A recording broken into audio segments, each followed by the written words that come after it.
Hi guys, welcome back to another video about my nursing journey at ASU. So in this video, I'm going to briefly talk about how I got into nursing school and my journey from the very first year that I started university. So when I first started college, I went straight to university. That's what my parents wanted for me.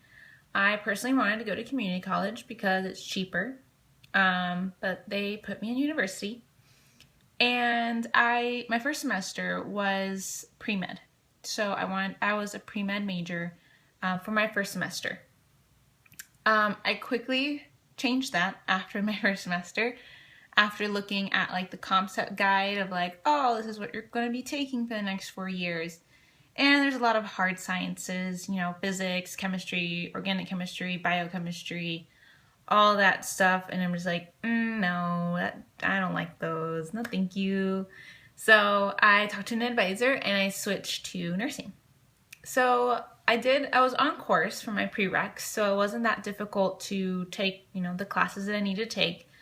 But by the time that I was a sophomore, I had to delay myself a semester. I'm an average Joe. I get A's and B's, mostly B's on my grades. I graduated high school with a 3.3 GPA. My cumulative GPA now after 3 years of university is like a 3.4. So, I'm not a super smart aleck, and that's what I always saw with nursing students, that there were 4.0 people, and great for them. That's awesome. But you know what? I relate more to people, or this is why I'm doing it, to relate more to those people that don't have that 4.0 GPA. So I had to compete for my spot. And in order to compete, at least at my university, you have to obtain a minimum of a 3.5 GPA and then a good score on your TEAS exam. And that measures 13 out of the 17 courses that you take in your prereqs in order to get like the best GPA possible and compete. So I had to delay myself a semester because I had too many B's. With the classes I had at that time, I would have had like a 3.6 GPA, which is like horrible compared to everyone else that was competing.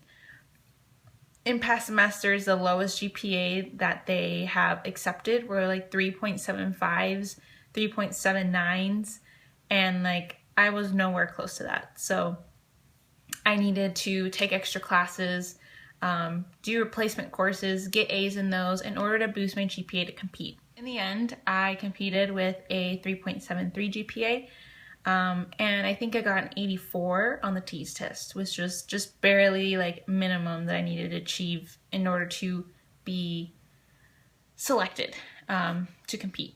So the semester that I applied for was the spring semester, January. And so that's relatively easier to apply to. Summer is obviously the easiest because no one takes school in the summer, and it's a quicker course.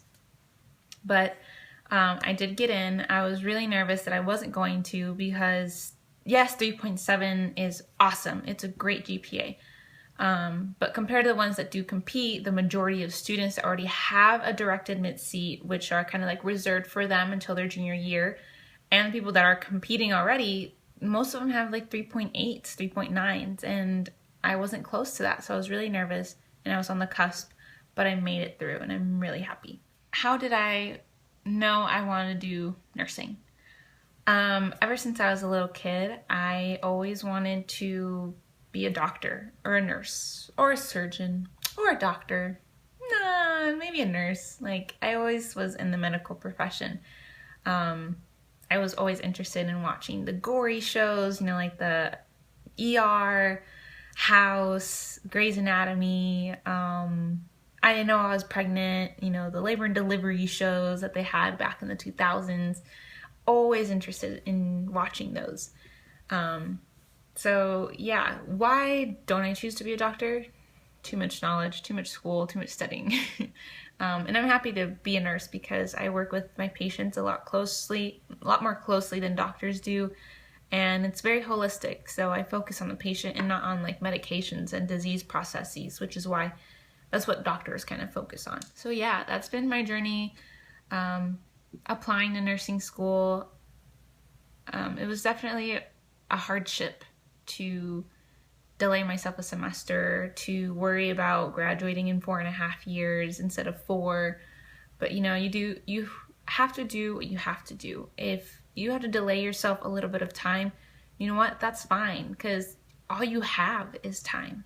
You have this time to work on your college credits and what you're going to be doing for the rest of your life. So, they say 4 years go by quick in university. Why not stay for another semester? For my TEAS test, I had a friend that sold her TEAS textbooks to me that she bought like at Barnes & Noble. I ordered them online. I studied 4 of them because that was what she was selling to me, and why not have multiple resources to study from? Basically, for those who haven't taken the TEAS test, it's just kind of like a high school, what are those called?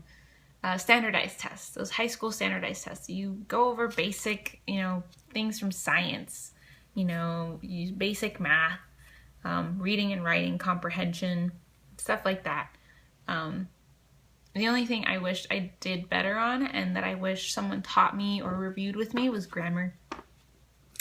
I sucked at grammar at my TEAS test. That was probably my weakest link. I did review it in the TEAS book, but I respond more to being taught. So if I had someone teaching me about grammar, I think I would have done a lot better. But that was probably my weakest link. It's really not that bad. If you have books to resource from, websites have TEAS questions that you can review. Those are great reviews. Totally recommend them. So thanks so much for watching. Please leave any questions or comments below about how I studied for the TEAS, about my process going through my first 2 years of university, any other questions that I can answer for you guys. So thank you so much for watching. I'll see you next time.